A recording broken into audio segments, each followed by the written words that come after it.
My parents ridiculed me as the dumb one. $147 million check proved them wrong. Intro music fades slightly. Can you imagine spending your entire life being called the slow one, dismissed and invisible, while your family showered your sister with praise and millions? I lived that reality for 28 years. But on the night they tried to erase me completely, in front of 350 people at the Plaza Hotel, a stranger handed me an envelope that would expose their darkest secrets and flip their entire empire upside down. My name is Dulce Whitford, and for as long as I can remember, that was my label, the slow one. My sister, Miranda, was the golden child, collecting Harvard degrees and inheritance promises like trophies. Me? I was born with dyslexia. The letters on pages would just swim, rearrange themselves, turning simple sentences into impossible puzzles. My parents, Gerald and Priscilla Whitford, heirs to a Manhattan real estate empire, didn't see a challenge. They saw shame. When I was 12, they poured money into Miranda's violin lessons at Juilliard, French immersion, SAT prep, with a $400 an hour Princeton grad. But when I timidly asked about help for my reading, my mother just sighed. Dulce, she said, her voice laced with exhaustion, we've already spent so much on specialists. At some point, we have to accept that some children just aren't academic. I was 12. I believed her. So, I learned to adapt. Audiobooks became my lifeline. I developed this elaborate system of visual notes, diagrams, flowcharts, anything to process information in ways traditional reading couldn't. And every Sunday afternoon, I'd take the train to my grandma Ella Laner's apartment on the Upper West Side. Her place was my sanctuary. She'd sit with me for hours, explaining complex concepts through stories, not textbooks. Dooley, she told me once, her weather hand covering mine. You read slower than most, but you see things others miss. That's not a disability, sweetheart. That's a different kind of vision. I didn't fully understand what she meant then. I would, eventually. But first, I had to survive another 19 years of being the Whitford family's embarrassing secret. Christmas 2018. 20 relatives gathered around the mahogany table in my parents' Upper East Side townhouse. Crystal chandeliers glittered. A catered dinner filled the air with rich smells. It was the annual performance of Whitford family perfection. My father, Gerald, stood at the head of the table, wine glass raised. I'd like to make an announcement, he boomed, his voice carrying that boardroom authority he wore like a second skin. Miranda has been accepted to Harvard Law School. Full scholarship. Applause. Cheers. Miranda blushed with practiced modesty. My eldest daughter, Gerald continued, beaming, will be the first Whitford to attend Harvard in 3 generations. She's going to take this family and this company to extraordinary heights. More applause. Uncle Richard clapped Miranda on the shoulder. Aunt Catherine dabbed her eyes. Then, my father's gaze drifted down the table. To me. And Dooley. He paused. The warmth in his voice evaporated. Well, Dooley is also here. A few relatives chuckled. Soft, uncomfortable laughs. The kind people make when they don't know what else to do. Miranda didn't defend me. She laughed along with them. I just stared at my plate. The roasted lamb blurred through the tears I refused to let fall. Under the table, a hand found mine. Thin fingers, papery skin. Grandma Ella Laner, seated across from me, squeezed gently. When I looked up, her eyes held something fierce, something that looked almost like fury directed at her own son. She didn't say anything. Not then. But 3 months later, she called me to her apartment. Said she needed to show me something important. I didn't know it at the time, but that Christmas dinner, that moment of casual cruelty in front of 20 witnesses, had set something in motion. Something that would take 5 years to detonate. After graduating from a state university in 2022, not an Ivy, never an Ivy, I applied for a position at Whitford Properties. I wanted to prove I could contribute, that the family business could be my path, too. My father agreed to hire me as an administrative assistant. Salary? $42,000 a year. That same month, Miranda joined as chief legal counsel. Her salary? $280,000 plus bonuses. My job consisted of photocopying documents, booking conference rooms, and fetching coffee for executives who never bothered to learn my name. I wasn't invited to a single meeting, never shown a single contract. But I watched. And I listened. I discovered something about myself during those long hours in the copy room. I could spot patterns others missed. When executives discussed deals in the hallway, I'd sketch diagrams of the relationships, the flow of money, the potential conflicts. That skill I developed to compensate for my reading difficulties? It had become something else entirely. Grandma Ella Lehner had taught me this. During those Sunday afternoons, she'd spread out old contracts from the company's early days and show me how to read them, not word by word, but as systems, as structures. "Your father reads contracts like a lawyer," she told me once, just before her health started declining. "He looks for what he can exploit. You read them like an architect. You see how all the pieces connect." That same day, she'd handed me a small wooden box, mahogany with brass hinges. "Keep this safe," she'd said. "Don't open it yet. When you need it, you'll know." I'd taken the box home, tucked it in my closet, and tried to forget the strange weight of her words. March 2019. Grandma Ella Lehner's apartment. She was 82 then, her once vigorous frame grown thin, her silver hair wispy against the pillow of her armchair. But her eyes, those sharp, knowing eyes, hadn't dimmed at all. "Sit down, Dooley." I sat across from her in the living room where I'd spent so many Sunday afternoons. The walls were covered with photographs.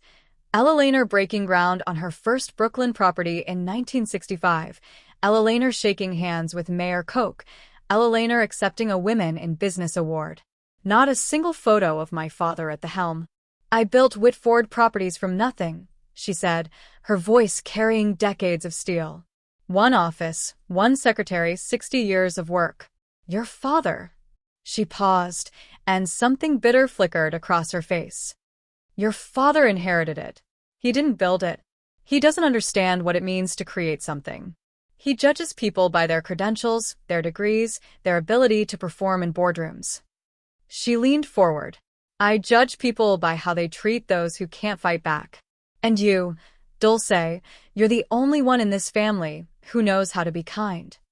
She pressed the wooden box into my hands. "There's something inside that might help you someday, but not yet. You're not ready yet. And neither is Gerald." Her grip tightened. "When the time comes, when he shows you exactly who he is, you'll know what to do." I wanted to ask what she meant, what was inside, why she'd chosen me.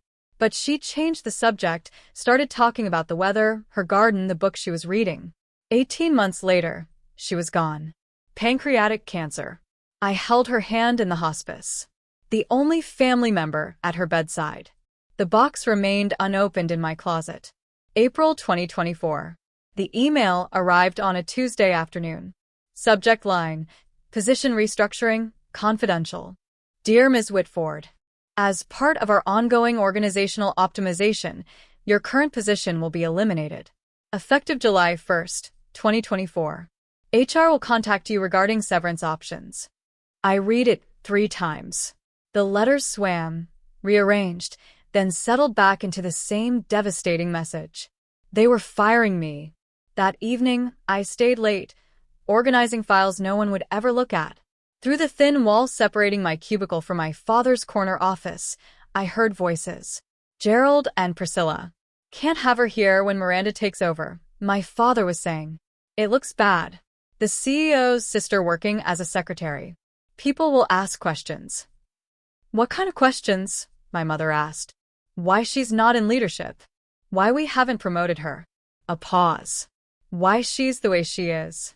My mother's response came soft, almost gentle. "We've done everything we could for her, Gerald. Some children just don't have what it takes." "Exactly," my father snapped. "So she needs to go. We'll give her a generous severance. She can find something else. Something more suited to her abilities." I pressed my palm against the wall. $42,000 a year. My studio apartment in Queens, shared with 2 roommates, cost $1,800 a month. No savings, no safety net. If I lost this job, I'd be homeless within 2 months. But the money wasn't what made my chest tight. It was the realization settling into my bones like frost. If I let them do this, if I accepted their version of who I was, I would spend the rest of my life as the family failure. Not because I'd actually failed, but because I'd never been given the chance to succeed. Miranda's graduation party was tomorrow. I wondered what other announcements my father had planned. May 15th, 2024. The Plaza Hotel, Grand Ballroom. 350 guests filled the gilded room. Business partners, investors, lawyers from white shoe firms, extended family members I barely recognized. Crystal chandeliers cast prismatic light across silk tablecloths. A 12-piece orchestra played Gershwin in the corner. This was Gerald Whitford's kingdom, his stage, the place where he performed his role as patriarch, as mogul, as the man who had everything. I stood in the entrance, tugging at the hem of my dress, black, simple, $79 from Zara, the most I could afford on my salary. Everyone else glittered in designer gowns and tailored tuxedos. My mother intercepted me before I could find a seat. Dulce. Priscilla's gaze traveled from my drugstore makeup to my scuffed heels, her lips pressed into a thin line. You couldn't find anything nicer? This is what I have. Well, she adjusted her Cartier bracelet. You'll be at table 27, near the service entrance. Try not to draw attention to yourself. Of course. And Dulce. She leaned closer, her Chanel No. 5 overwhelming. Tonight is Miranda's night. Whatever you're feeling, whatever resentment you think you're entitled to, keep it to yourself. Don't embarrass us. She walked away before I could respond. Table 27 was at the back of the ballroom, partially hidden behind a pillar. My tablemates were distant cousins I'd met maybe twice. From my seat, I could see the main stage, the massive portrait of Miranda in her Harvard regalia, the banner reading, "Congratulations, Miranda Whitford, Harvard Law Class of 2024. And near the entrance, standing alone by the door, a silver-haired man in a gray suit. He wasn't mingling, wasn't eating, just watching. His eyes found mine across the crowded room. Something cold prickled down my spine. At 8:30 p.m., the orchestra stopped. The lights dimmed. A spotlight illuminated the stage where my father stood, champagne flute raised. Ladies and gentlemen, thank you for joining us tonight to celebrate an extraordinary young woman. The applause began before he finished the sentence. Miranda graduated top 5% of her Harvard Law class. She completed a clerkship with Justice Reynolds. And last month, she made partner track at Sullivan and Cromwell in record time. Gerald's voice swelled with pride. But tonight, I'm not just celebrating her achievements. I'm announcing her future. Miranda joined him on stage, radiant in emerald Valentino. Effective immediately, Miranda Whitford will inherit my entire estate upon my passing. This includes our family residence at 740 Park Avenue, currently valued at $13 million. A Tesla Model S Plaid. And most importantly, he paused for effect, the position of CEO of Whitford Properties when I retire. The room erupted. Standing ovation, camera flashes. Miranda dabbed at her eyes with performative grace. 350 people celebrating, and not one of them glanced at table 27. The cousin beside me, a woman I'd met at a funeral 8 years ago, leaned over. Dooley, right? So, what does that mean for you? I opened my mouth, closed it. What could I say? That I'd just been formally erased from my own family? That the termination letter in my inbox was only the beginning? That every fear I'd ever had about being worthless had just been confirmed in front of everyone who mattered? The applause died down. Miranda hugged our father. Cameras clicked. And through the crowd, the silver-haired man at the door began walking toward me. Slowly, deliberately, like he'd been waiting for this exact moment. The man stopped at my table. Up close, I could see he was older than I'd thought, early 60s, with deep-set eyes and the careful posture of someone who spent his life in courtrooms. Miss Whitford. That's me. I straightened in my chair. Can I help you? My name is Jonathan Ellis. He pulled a business card from his breast pocket. Cream-colored, embossed, *Morrison and Blake. Attorneys at law. Asterisk, I was your grandmother's lawyer. My grandmother. The words hit like a punch. Ella Lehner passed away 3 years ago. I'm aware. He didn't sit. Didn't soften. She left something for you with very specific instructions about when to deliver it. From inside his jacket, he produced a cream envelope, heavy stock, sealed with red wax bearing a notary stamp. What is this? Her will. The real one. His voice dropped. The one your father doesn't know exists. I stared at the envelope. The notary's seal read Morrison and Blake. September 12th, 2019. 5 months after that Sunday afternoon in her apartment. 5 months after she'd handed me the wooden box. I don't understand. Your grandmother gave me explicit instructions. I was to deliver this document on the day your father publicly disinherited you. Ellis glanced toward the stage where Gerald and Miranda were still basking in applause. I believe that just occurred. My hands trembled as I took the envelope. Mr. Ellis, what's in here? For the first time, something almost like warmth flickered in his eyes. Mrs. Ella Lehner told me to tell you. Give this to Dulce on the day Gerald shows her exactly who he is. By then, she'll be ready. He straightened his tie. I'll be available when you have questions. You have my card. Then he turned and walked away, disappearing into the crowd. I couldn't breathe in that ballroom. I pushed through the service entrance, found an empty hallway near the kitchen. Fluorescent lights buzzed overhead. The sounds of celebration muffled to a distant hum. My fingers shook as I broke the wax seal.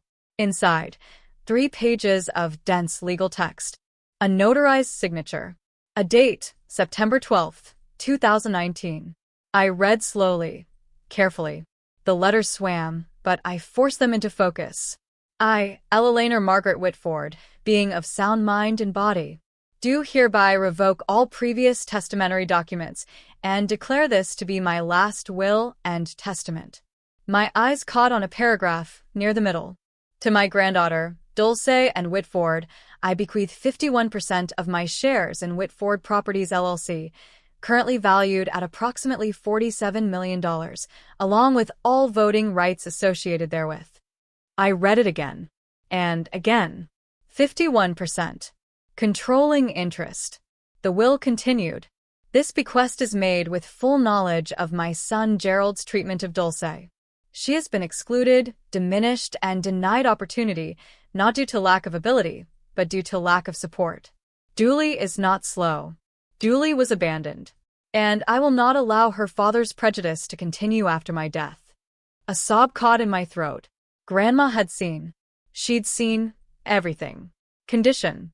To activate this bequest, Julie must formally request an emergency board meeting within 72 hours of receiving this document.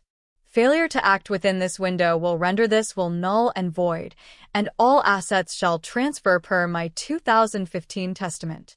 72 hours. The deadline would fall at 8:30 p.m. on May 18th. I leaned against the cold wall, the document clutched to my chest. My grandmother had given me a weapon. Now I had to decide if I was brave enough to use it. Jonathan Ellis was waiting by the coat check when I emerged. You read it. The 72-hour clause. My voice cracked. Why would she put that in? Your grandmother knew you, Miss Whitford. He handed me a second card, this one with a personal cell number handwritten on the back. She knew that if she gave you unlimited time, you might convince yourself not to act. The deadline isn't a punishment. It's permission. Permission to stop waiting for your family to change their minds about you. To take what's rightfully yours. He checked his watch. The deadline is 8:30 p.m. May 18th. 3 days. If you want to proceed, you'll need to submit a formal request for an emergency board meeting. I can help you draft it. Through the ballroom doors, I could see my father still on stage, posing for photographs with Miranda. My mother circulated among guests, accepting congratulations as if she'd earned them herself. If I did this, if I invoked the will, I would destroy every relationship I had left. My parents would never forgive me. Miranda would see it as betrayal. But if I stayed silent, I would accept their verdict. I would become exactly what they'd always said I was. The failure, the slow one, The daughter who didn't matter. Miss Whitford. Ellis's voice cut through my spiral. Your grandmother believed in you. She spent the last 3 years of her life preparing for this moment. The question is, do you believe in yourself? I looked at the will in my hands, at the elegant signature of the woman who'd held my hand under Christmas tables and taught me to read contracts like architecture.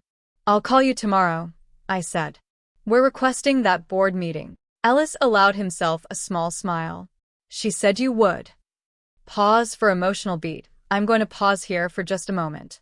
If you've ever been underestimated by the people who are supposed to believe in you, if you know what it feels like to be dismissed, I want you to comment the word enough below. Let me know I'm not alone in this. And if you want to see what happened when I walked into that boardroom, keep watching because we're just getting started. Now back to the story. Music swells slightly, then fades. That night, back in my cramped Queens apartment, I finally opened the wooden box. My roommates were asleep. The only light came from the street lamp outside my window, casting orange stripes across my bed, where I sat cross-legged, the mahogany box in my lap. The brass hinges creaked as I lifted the lid. Inside, a handwritten letter on Ella Lehner's personal stationery, a faded document with a 1965 date stamp, and a USB drive, sleek and modern, clearly added much later. I reached for the letter first. My dearest Dulce, if you're reading this, then Jonathan has done his job, and your father has done exactly what I feared he would. I'm sorry I couldn't protect you while I was alive, but I can protect you now. The enclosed document is the original partnership agreement from 1965, when I founded Whitford Properties with 2 colleagues who have long since passed. Your father has never seen it. It establishes that the founders' shares carry permanent voting rights that cannot be diluted or transferred without board approval. The USB contains something else, something your father hoped I'd forgotten. In 2018, Gerald proposed a resolution to reduce my voting rights from 51% to 10%. His stated reason? I was too old to understand modern business. The real reason? He wanted control, and I was in his way. The board rejected his proposal by 2 votes. I was one of those votes.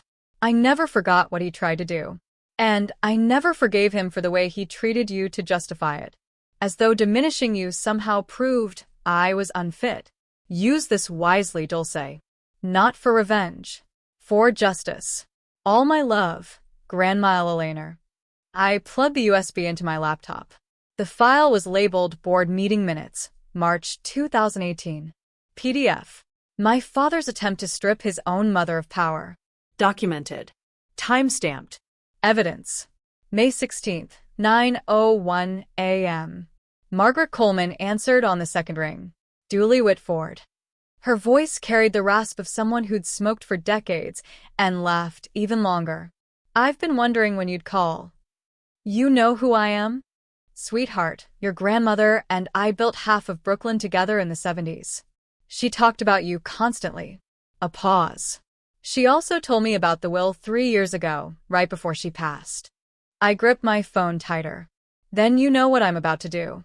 I know what you're considering doing. There's a difference. Margaret's tone shifted. Sharper now, more businesslike. You want to request an emergency board meeting? That requires 3 board members to sign the petition. I'm 1.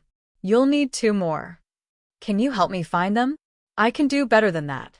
Gerald Whitford isn't as popular as he thinks. His management style is, let's call it, autocratic. At least 4 board members have expressed concerns privately. They just need someone to go first. Hope sparked in my chest. Who? Richard Holloway. Susan Park. She corrected herself. Susan Parker. They've both been on the receiving end of Gerald's temper in closed sessions. I'll make some calls. Another pause. Julie, I need you to understand something. This isn't going to be pleasant. Your father will fight. Your sister will fight. They'll say terrible things. They've been saying terrible things my whole life. At least now I get to respond. Margaret laughed. A warm, genuine sound. Ella Lehner always said you had steel under all that quiet. I'm starting to see what she meant. She cleared her throat. I'll have the petition ready by tonight. Board meeting request. May 18th, 10 a.m., Whitford Tower, 42nd floor. Thank you, Margaret. Don't thank me yet. Thank me when you're sitting in that boardroom. May 17th, Gerald found out about the board meeting at 4 p.m. I know this because Miranda called me 45 minutes later, her voice tight with controlled fury. What did you do? I was sitting in my cubicle at Whitford Properties, pretending to organize files. I don't know what you're talking about. Dad just got a notice from the board secretary. Emergency meeting tomorrow. Requested by Margaret Coleman and 2 other directors. A pause. Sharp as broken glass. Margaret Coleman hasn't requested anything in 15 years. What did you do? Maybe she has concerns about company management. Don't play games with me, Dooley. Miranda's composure cracked. If you're trying to embarrass us, trying to make some kind of scene, I'm just doing my job, Miranda. Same as always. She hung up without saying goodbye. 20 minutes later, Gerald stormed past my cubicle on his way to his office. He didn't look at me, didn't acknowledge I existed, just slammed his door hard enough to rattle the windows. Through the wall, I heard him on the phone. Ridiculous waste of time. Margaret's probably going senile. We'll address her concerns and move on. No, I'm not worried. Dooley, my God, Miranda, she can barely read a spreadsheet. She's not a threat to anyone. I smiled. For the first time in 28 years, being underestimated felt like an advantage. That night in my apartment, I prepared. Printed 3 copies of the will. Downloaded the 2018 board minutes onto my phone as backup. Wrote a brief statement, not an accusation, just a presentation of facts. Jonathan Ellis confirmed he'd attend as the authenticating attorney. Margaret texted at 11 p.m. Petition filed. See you tomorrow. Your grandmother would be proud. I barely slept, but for once, it wasn't anxiety keeping me awake. It was anticipation. May 18th, 2024. 9:45 a.m. Whitford Tower. The elevator opened onto the 42nd floor. Floor-to-ceiling windows. Italian marble. The kind of corporate opulence designed to intimidate. I stepped out in a borrowed gray blazer, 2 sizes too big from one of my roommates, carrying a leather portfolio I'd bought at Goodwill for $12. The security guard at the boardroom door held up his hand. Name? Dooley Whitford. He checked his tablet, frowned.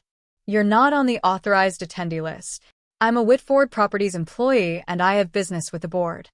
Ma'am, this is a restricted meeting. I can't let you. Is there a problem? Miranda's voice behind me.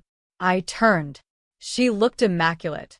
Navy power suit, Hermes scarf, the uniform of someone who belonged in boardrooms. Dooley? Her smile didn't reach her eyes. What are you doing here?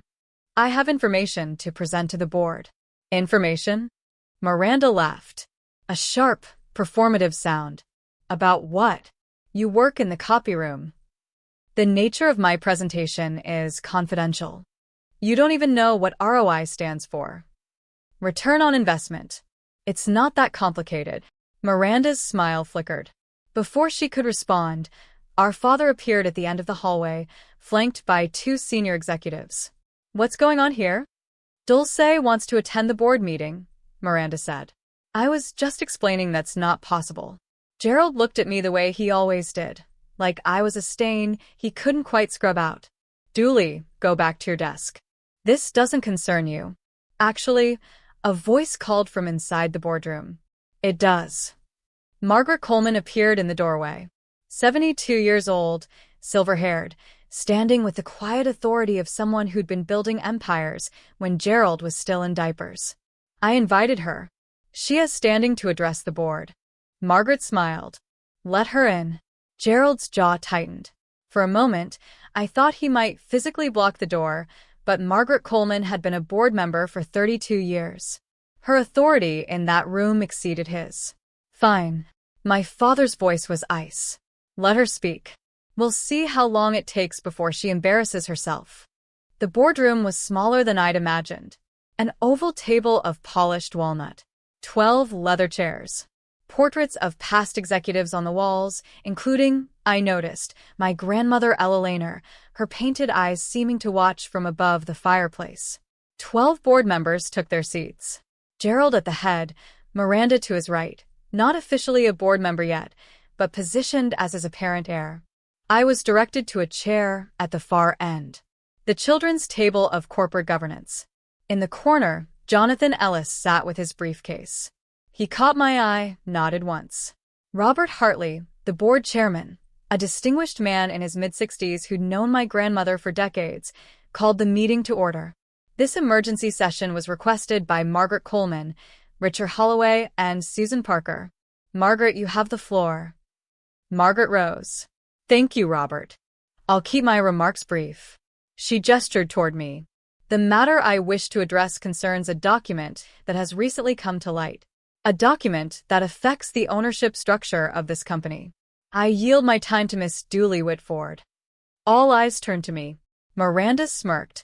Gerald leaned back in his chair with theatrical boredom. I stood. My hands were steadier than I expected. Thank you, Mrs. Coleman. And thank you to the board for allowing me to speak. I opened my portfolio. What I'm about to present may come as a surprise to some of you. I ask only that you listen to the evidence before reaching any conclusions. Gerald sighed audibly. I ignored him. Before I could continue, my father raised his hand. I'm sorry, Robert, but before we waste the board's valuable time. Gerald stood, buttoning his jacket with deliberate slowness. I need to provide some context. Dulce is my daughter. His voice carried that patronizing warmth he used for difficult clients, and I love her, but she's not qualified to address this board on any business matter. She works in an administrative role. She has no legal training, no financial background, no strategic experience. Miranda chimed in, her tone dripping with false sympathy. Dooley also has dyslexia. She struggles with reading. We've tried to support her, but she shrugged elegantly. Some limitations can't be overcome with effort alone. A few board members shifted uncomfortably. What we're seeing here, Gerald continued, is a troubled young woman acting out, perhaps due to the announcement at Miranda's graduation party. Sibling jealousy is... Mr. Whitford. Robert Hartley's voice cut through like a gavel. You'll have an opportunity to respond, but Miss Whitford requested this time, and she's entitled to use it. Gerald sat down. His expression promised consequences. Miranda caught my eye and mouthed, You're embarrassing yourself. I looked at them both, my father, my sister, and felt something shift inside me. Not anger. Something colder. Clearer. They weren't trying to protect me. They weren't even trying to protect the company. They were trying to protect their version of the story. The version where I was nothing. Thank you, Mr. Hartley. I pulled the document from my portfolio. I won't be discussing my reading ability today. I'll be discussing this. I held up the will. The room went silent. This is the last will and testament of Ella Lehner Margaret Whitford, founder of this company, notarized September 12, 2019. Gerald's face drained of color. That's impossible. Gerald's voice came out strangled. My mother's will was executed in 2015. I have a copy. You have a copy of her previous will. I kept my voice level. Clinical. Under New York Estates, Powers and Trusts law, a subsequent valid will automatically revokes all prior testamentary documents. This will, I placed it on the table, was executed 4 years after the one you possess. I slid the document to Robert Hartley. Mr. Ellis. I gestured to Jonathan, who rose from his corner seat. Would you please confirm the authenticity of this document? Jonathan approached the table. I'm Jonathan Ellis, partner at Morrison & Blake. I served as Ella Lehner Whitford's personal attorney from 2008 until her death in 2021. I can confirm this will was executed in my presence on September 12, 2019. It was witnessed by 2 independent notaries and the original is held in escrow at Chase Private Client. Robert Hartley studied the document. His eyebrows rose. This will bequeaths 51% of Whitford Properties shares to... He looked up at me. To you, Miss Whitford. Murmurs rippled around the table. That's a forgery, Miranda said, but her voice had lost its confidence. It's not. Jonathan's response was immediate. And I'd advise you against making accusations of fraud without evidence, Miss Whitford. Morrison & Blake's reputation speaks for itself. Gerald slammed his palm on the table. This is absurd. My mother was ill. She was being manipulated. Manipulated? I pulled out my phone. Perhaps you'd like to explain this then. I pressed play on the 2018 board meeting audio. My father's voice filled the room. Asterisk, Ella Lehner is 81 years old. She doesn't understand modern business. I moved to reduce her voting rights to 10%. Asterisk, the recording ended. The silence that followed was absolute. That recording. Gerald's face had turned a mottled purple. That was a private board discussion which Ella Lehner attended. She recorded it. I kept my voice steady, as was her right as a shareholder. Robert Hartley set down the will. His expression had shifted from neutral to something harder. Miss Whitford, would you read the relevant passage aloud? For the record. I nodded, took a breath. To my granddaughter, Dulce and Whitford, I bequeath 51% of my shares in Whitford Properties LLC, along with all voting rights associated therewith. I paused, letting the words settle. This bequest is made with full knowledge of my son Gerald's treatment of Dooley. She has been excluded, diminished, and denied opportunity, not due to lack of ability, but due to lack of support. Miranda made a choking sound. Dooley is not slow. Dooley was abandoned. And I will not allow her father's prejudice to continue after my death. I looked directly at my father. Gerald has confused credentials with character, degrees with worth. He tried to strip me of my voting rights because I saw through him. He marginalized Dulce because she reminded him of the kind of person he refuses to be.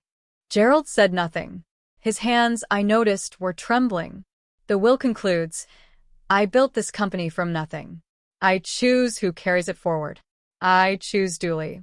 Robert Hartley removed his reading glasses. Jonathan, you can confirm this document is legally binding? I can. The 2015 will is superseded. As of this moment, Dulce Whitford is the majority shareholder of Whitford Properties. Someone inhaled sharply. Additionally, Hartley continued, as majority shareholder, Miss Whitford has the right to propose motions to the board, including matters pertaining to executive leadership. He looked at me. Miss Whitford, do you have any motions you wish to bring forward? I stood. My heart was pounding, but my voice held steady. I have one motion. Gerald rose from his seat. Robert, this is... Sit down, Gerald. Hartley's voice carried unexpected steel. Miss Whitford has the floor. Gerald sat. His face had gone gray. I looked around the table at 12 people who, until an hour ago, had never considered me capable of anything. Now they waited for my decision. The power to destroy my father's career was in my hands. I thought about what my grandmother would want, and I made my choice. I'm not proposing to remove Gerald Whitford as CEO. The tension in the room shifted. Miranda's head snapped up. Even Margaret looked surprised. What I am proposing, I continued, is a vote of confidence.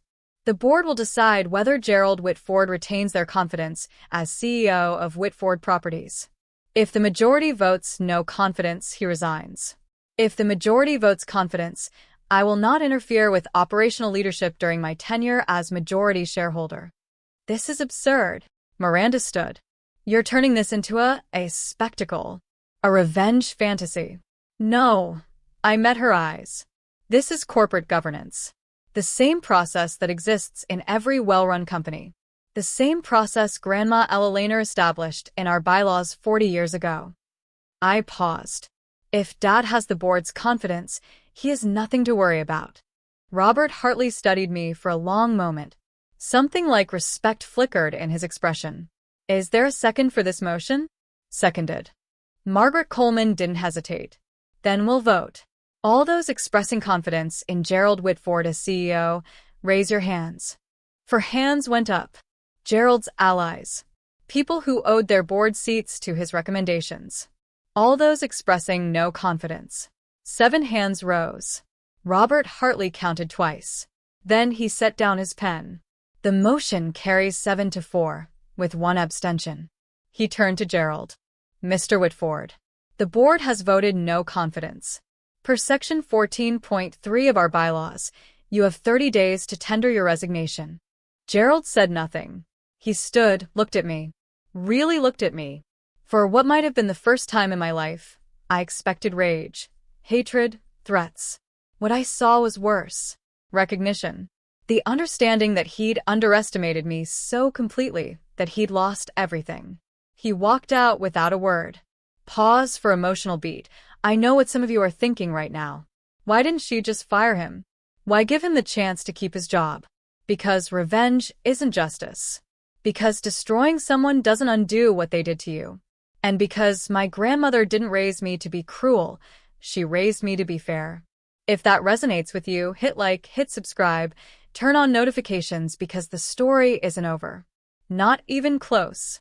Now back to what happened after that boardroom cleared. Music swells slightly, then fades.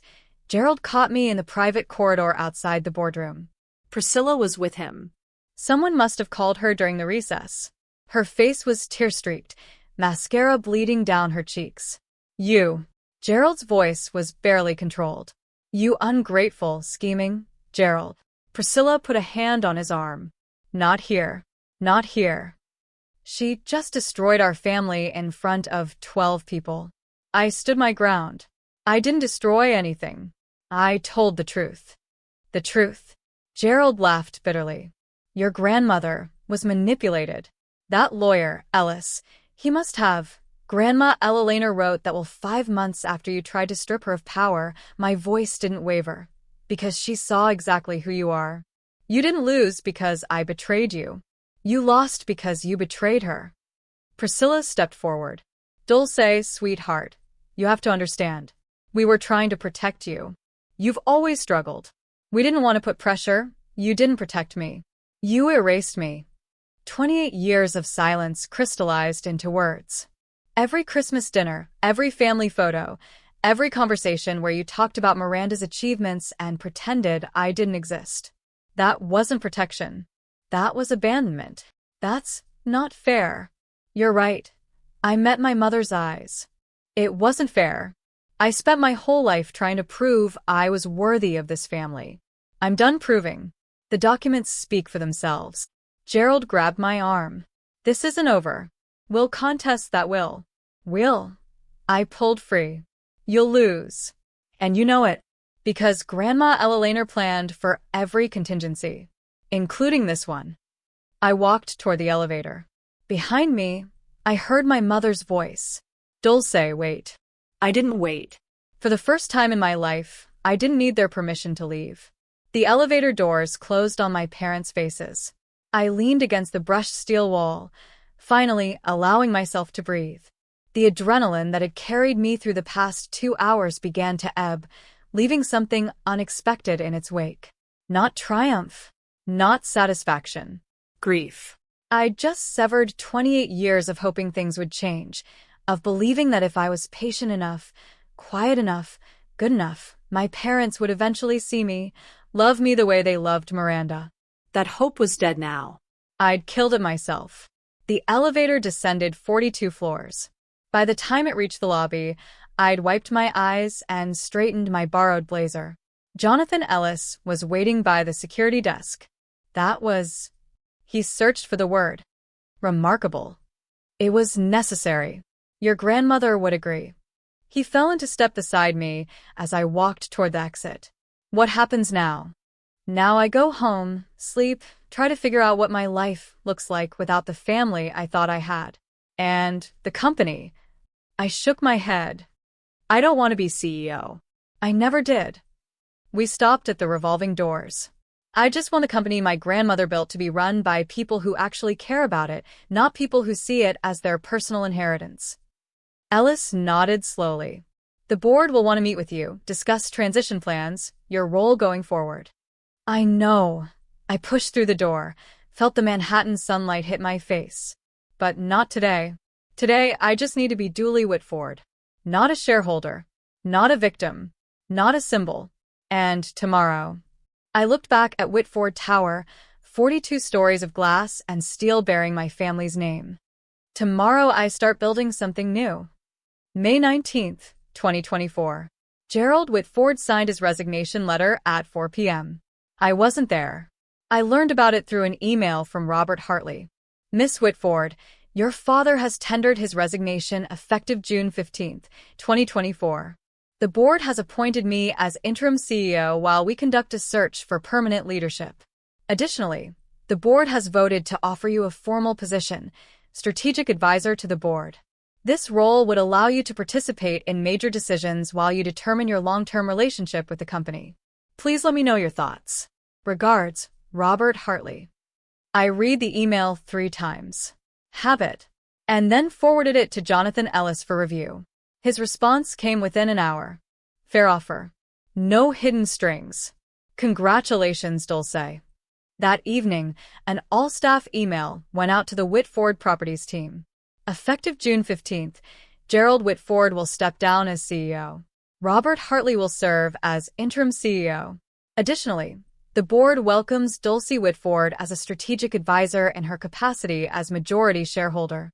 We thank Gerald for his years of service and wish him well in future endeavors. My phone buzzed with messages. Colleagues I'd worked beside for 2 years, people who'd never learned my name, suddenly wanted to have coffee, to reconnect, to catch up. I ignored most of them, but one message stood out. From Patricia Morales, an executive assistant who'd started at the company in 1987, who'd worked directly with my grandmother. Dooley, Ella Laner used to talk about you constantly. She said you saw things others missed. I never understood what she meant until today. Welcome to the boardroom. She'd be so proud. I saved that message. Some validation doesn't come from family. Sometimes that's better. 1 week later, the story went public. New York Business Journal. Whitford Properties shakeup. Founder's granddaughter takes control after secret will surfaces. The article didn't name me directly. Corporate privacy laws prevented that, but anyone in Manhattan real estate circles knew exactly who it was about. In a dramatic turn of events, the heir apparent to the Whitford Properties empire has been displaced by a previously unknown family member. Sources close to the board described the transition as long overdue and cite concerns about the former CEO's management style. Gerald and Priscilla canceled their appearance at the Metropolitan Museum Gala. Health reasons, according to their publicist. 3 investment partners requested meetings with me personally. Not with my father. Not with the board. But with me. 2 of them, after an hour-long conversation each, confirmed they'd continue their relationship with Whitford Properties. We've had concerns about Gerald's leadership for years, one admitted. Your grandmother built something special. It's good to see her vision protected. The social fallout rippled outward. Friends of my parents suddenly remembered previous engagements. Invitations to charity events dried up. The Whitford name, which had once opened every door on the Upper East Side, now carried an asterisk. I didn't celebrate their humiliation, but I didn't mourn it either. Margaret Coleman called me on Saturday morning. How are you holding up? I don't know yet. Ask me in 6 months. Fair enough. A pause. Ella Laner would have handled it exactly the same way, you know. The vote of confidence instead of termination. Giving him a chance he didn't deserve. She laughed softly. She always said mercy was the ultimate power move. I thought about that for a long time after we hung up. Mercy wasn't weakness. Mercy was choice. And for the first time, the choice had been mine. June 8th, 2024. 3 weeks after the board meeting, my phone rang at 2 p.m. Dulce. My mother's voice sounded smaller than I'd ever heard it. Can we talk? Just us. I agreed to meet her at a coffee shop in Midtown. Neutral territory. No chance of Gerald appearing with lawyers. Priscilla was already there when I arrived. She looked older somehow. The careful makeup couldn't hide the exhaustion beneath. Thank you for coming. She wrapped her hands around a cup she hadn't touched. I know I don't deserve it. What do you want, Mom? To apologize. The word came out cracked. For everything. For the way we treated you. For the things we said. For the things we didn't say. Are you apologizing because you're sorry, or because everything changed? She flinched. The question hung between us like smoke. Both, she finally admitted. I'm ashamed to say it, but both. Her eyes welled. I was so focused on Miranda's success, on maintaining appearances. I told myself we were protecting you from expectations you couldn't meet. But that was a lie. I told myself, so I wouldn't have to feel guilty. You let Dad call me worthless in front of family, in front of business partners. You never defended me, not once. I know. A tear slipped down her cheek. I know, and I can never undo it. But Dooley, I don't want to lose you entirely. I don't know if that's even possible anymore. But I had to try. I looked at this woman who'd been my mother for 28 years, who'd braided my hair as a child and forgotten my birthday as an adult. I can't pretend the last 20 years didn't happen, I said slowly. But I'm willing to try building something new. Something honest. She nodded, unable to speak. It wasn't forgiveness, but it was a start. August 2024. 2 months later, Miranda called while I was walking through Central Park. I almost didn't answer. Dooley, I know I have no right to ask, but can we meet? There's something I need to say. We sat on a bench near Bethesda Fountain. The August heat pressed down like a weight. Miranda looked different. The armor of perfection she'd worn her whole life had cracked. Dark circles under her eyes, hair pulled back carelessly. I've been in therapy, she said without preamble. Since May. 3 times a week. That's good. It's brutal. She laughed humorlessly. Turns out being the golden child isn't actually a gift. It's a different kind of cage. I waited. Dad expected me to be perfect. Every grade, every achievement, every award was never enough. It was just the baseline for what came next. She stared at the fountain. And the way they treated you, I told myself it was just how things were. That you were different. That I was protecting you by not challenging them. You weren't protecting me. No. I was protecting myself because if I defended you, I became a target, too. She finally looked at me. That's not an excuse. It's just the truth. What do you want from me, Miranda? Nothing. I don't deserve anything. Her voice cracked. I just wanted you to know. I see you now. Really see you. And I'm sorry I didn't look sooner. We sat in silence. 2 sisters who'd grown up in the same house as strangers. I can't go back to how things were, I said finally. But I'm not interested in staying enemies either. Maybe we start over. From scratch. Miranda's eyes filled with tears. I'd like that. It wasn't the sister relationship I'd wanted as a child, but maybe it could become something real. November 2024. 6 months after the board meeting, I moved into my own apartment in Brooklyn Heights. 1 bedroom, pre-war building, a view of the bridge my grandmother had walked across to her first office in 1965. The rent was more than I'd ever paid, but I could afford it now. My new salary as Director of Sustainable Development at Whitford Properties, $185,000 a year, plus dividends from my shares. The title was my idea. A new division focused on green building practices, sustainable real estate, environmental impact assessments, the kind of innovation my grandmother would have championed if she'd lived to see it. Gerald called once a month now. Short conversations. Polite. He asked about the weather, about my new apartment, about work. We both pretended the past hadn't happened. It was easier that way. Priscilla and I had lunch every other week. Slowly, awkwardly, she was learning to see me as a person instead of a problem.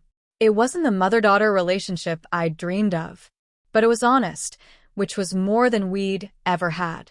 Miranda and I got coffee on weekends sometimes. We were learning each other, really learning for the first time. She told me about the pressure she'd carried. I told her about the loneliness. Neither of us pretended the past was okay, but we were writing a new story. On the wall of my apartment, I'd hung my grandmother's portrait, the same one that had watched over the boardroom for 40 years. Sometimes, when the evening light hit it just right, I could almost see her smiling. You did it, Grandma, I thought. Asterisk, you gave me the tools. I just had to be brave enough to use them. Asterisk, 6 months ago, I was invisible. Now, I was finally fully myself. Looking back, I understand something now that I couldn't have understood at 27. My grandmother didn't leave me 51% of her company because I was better than Miranda. She left it to me because she knew I wouldn't let power corrupt me the way it had corrupted my father. Dyslexia isn't my flaw. It's part of who I am, like my visual memory, my patience, my ability to see patterns others miss. The things that made me slow in my parents' eyes were the same things that made me see the truth when everyone else looked away. Gerald judged worth by credentials, by degrees, by performance. Ella Laner judged worth by character, by kindness, by the way people treated those who couldn't fight back. And now, finally, I get to judge my own worth. Not by what my parents say, not by what my sister achieved, not by what any stranger on the internet thinks. By my own standard, my own measure, my own truth. If you're watching this and you recognize yourself in my story, if you've ever been the overlooked one, the dismissed one, the one they said would never amount to anything, I want you to know something. You don't need a secret inheritance to prove your value, but you do need to give yourself permission to stop seeking approval from people who will never give it. Boundaries aren't walls, they're doors. They let you decide who gets access to your life and on what terms. My family hurt me for 28 years, but I didn't need to hurt them back to find peace. I just needed to stop waiting for them to see me and start seeing myself. That's the real inheritance my grandmother left me, and nobody can ever take it away. Outro music begins. If this story meant something to you, if it reminded you that your worth isn't determined by the people who failed to see it, I want to hear from you. Subscribe, hit the bell, leave a comment telling me your story. And if you want more stories like this, stories about ordinary people who found the courage to stand up for themselves, check the link in the description. Thank you for being here. Thank you for listening. Until next time.